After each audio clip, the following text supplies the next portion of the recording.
Welcome back to my YouTube channel. ಎಲ್ಲರಿಗೂ ಯುಗಾದಿ ಹಬ್ಬದ ಆರ್ಥಿಕ ಶುಭಾಶಯಗಳು. ಹ್ಯಾಪಿ ಯುಗಾದಿ.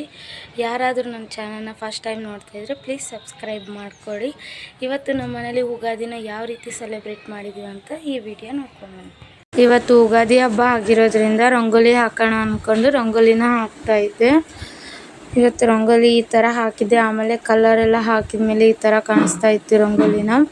ಆಮೇಲೆ ಇಲ್ಲಿ ನನ್ನ ಮಗ ರಂಗೋಲಿ ನಾನು ಹಾಕ್ತೀನಿ ಅಂತ ಕಲೆ ಬೀಳ್ತಿದ್ದ.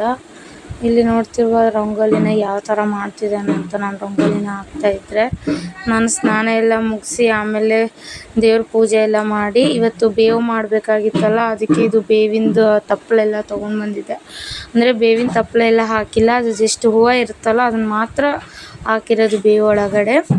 ಆಮೇಲೆ ಇಲ್ಲಿ ನಾನು ಫ್ರೂಟ್ಸ್ ಎಲ್ಲ ಕಟ್ ಮಾಡಿ ಇಟ್ಕೊಂಡಿದ್ದೆ ಬೇವು ಒಳಗಡೆ ಹಾಕಬೇಕಂತಂದು. ಫ್ರೂಟ್ಸ್ ಎಲ್ಲ ಹಾಕಿ, ಫ್ರೂಟ್ಸ್ ಹಾಕಿದರೆ ಸ್ವಲ್ಪ ಕುಡಿಯೋದಕ್ಕೆ ಟೇಸ್ಟಿ ಅನ್ನಿಸ್ತದಲ್ವ, ಅದಕ್ಕೆ ಫ್ರೂಟ್ಸ್ನ ಹಾಕಿದ್ದು. ಸೊ ಫ್ರೂಟ್ಸ್ ಹಾಕಿದ ಮೇಲೆ ಬೇವು ಈ ಥರ ಕಾಣಿಸ್ತಾ ಇತ್ತು. ತುಂಬ ಇವತ್ತು ಯುಗಾದಿ ಆಗಿರೋದ್ರಿಂದ ಬೇವೇ ಸ್ಪೆಷಲ್.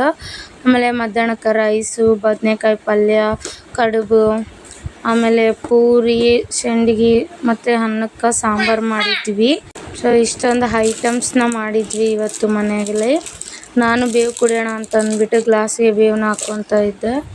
ಸೊ ಇವತ್ತು ಹಬ್ಬ ಆಗಿರೋದ್ರಿಂದ ಬೇವೆಲ್ಲ ಕುಡಿದು ನಾವು ದೇವಸ್ಥಾನಕ್ಕೆ ಹೋಗೋಣ ಅಂದ್ಕೊಂಡ್ವಿ. ನಾನು ಮತ್ತು ನನ್ನ ಹಸ್ಬೆಂಡು, ನನ್ನ ಮಗ ಇವತ್ತು ದೇವಸ್ಥಾನಕ್ಕೆ ಹೋಗ್ತಾ ಇದ್ವಿ. ನಾವು ಬಂದಿದ್ದು ಎಲ್ಲಮ್ಮನ ದೇವಸ್ಥಾನಕ್ಕೆ. ಆಮೇಲೆ ಪ್ರದಕ್ಷಿಣೆ ಎಲ್ಲ ಹಾಕಿ ಒಳಗಡೆ ಹೋದ್ವಿ.